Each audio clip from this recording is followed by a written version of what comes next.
Pinasinayaan ni Pangulong Ferdinand R. Marcos Jr. ang isang world-class poultry farm sa Davao del Sur ngayong araw. Inaasahang makakatulong yan para matiyak ang food security ng bansa. Si Claudette Loreto sa sentro ng Balita Live.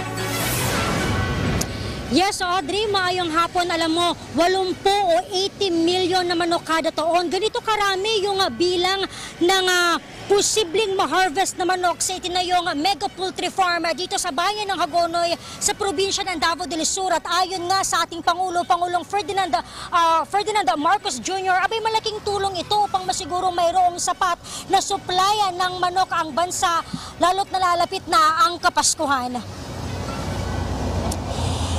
Yes, Audrey, maliban nga dito sa Hagonoy, Davao del Sur, plano ring itayo itong world-class controlled climate Magnolia Poultry Farm sa 11 pang lokasyon sa bansa. Kabilang na sa Pangasinan, Bataan, Quezon at probinsya ng Camarines Sur. Gayon din si Iloilo, Cebu, Negros Occidental, Pagadian at Zamboanga, Gihing, Cagayan de Oro at pati na sa Maguindanao dito sa Mindanao. Ang mega poultry farm ay inaasahang makakapag-produce ng nasa 80 million na manok kada taon o katumbas ng 200 million kilo ng manok. Bawat manok ay may timbang na mahigit 2 kilo.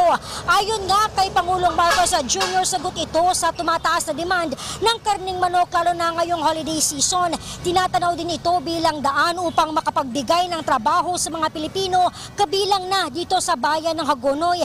Tiniyak naman ng Pangulo na hindi masasagasaan ito ang mga maliliit na negosyante dahil ang final product ng mega poultry dito sa Hagonoy ay ready to eat na.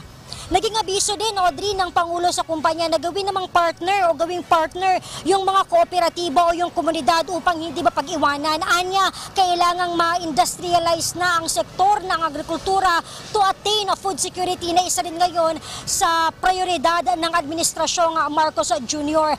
Audrey, kanina nga sa speech ng ating Pangulo, binigyang